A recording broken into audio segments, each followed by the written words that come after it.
Hi, I'm Dave Casullo, CEO of Dinelli Partners, and this is Tips for Tuesday, dose number 51.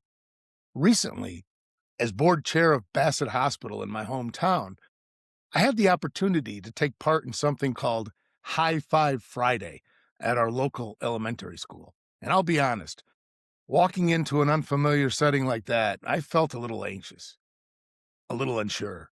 What do I say? How do I show up? Am I going to do this right? And then it hit me, Dave, it's not about you. So here's tip number one. Leadership begins when you get out of your own way. The moment leadership becomes real is the moment it stops being about you. When we shift our focus from how we're perceived to who we're serving, everything changes. Those kids walking through the door didn't need perfection. They needed presence, energy, connection. Leadership begins when self-consciousness gives way to service. Tip number two, the front line is where leadership lives. Leadership is most powerful at the point of human contact.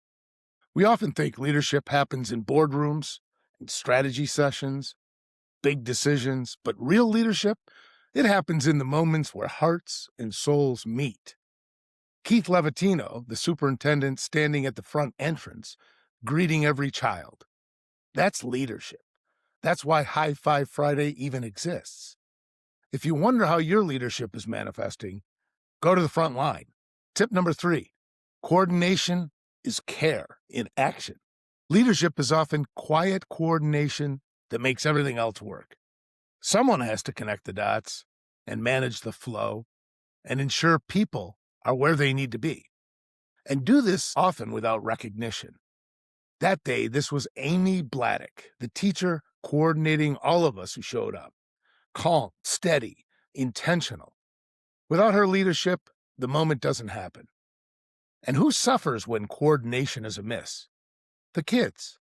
Great leadership is often invisible, but it's essential. And finally, tip number four, energy is the first gift you give. The emotional tone you bring is the first leadership act of the day, especially in schools, where kids arrive carrying everything you can imagine, including the weight of the emotions that are often buried beneath the surface. I watched a woman in the cafeteria greeting every child with a smile and with joy and with warmth. Before a lesson was even taught, before an instructional word was even spoken, she set the tone. Leaders don't just manage tasks, they shape emotional environments. And so in closing, then there were all the others, the ones who I didn't see, the ones who show up every day to meet needs that most of us never fully understand. Those kids with no stable home life, those kids with incredible gifts they haven't discovered yet, the ones who are hungry and sick or uncertain or quietly anxious, and yes, the ones who are brilliant. Everything and anything in between. While the leaders in that environment, well, they have to be everything, every day. What I saw was humbling. It was inspiring. It was eye-opening. Because what matters most and what is being done about it doesn't always happen in broad daylight. God bless these leaders, the teachers, the staff workers, the administrators, every one of them. Thank you for what you do to make children's lives better.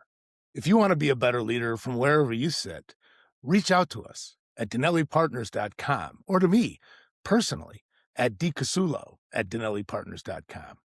We'll show you how. See you next week.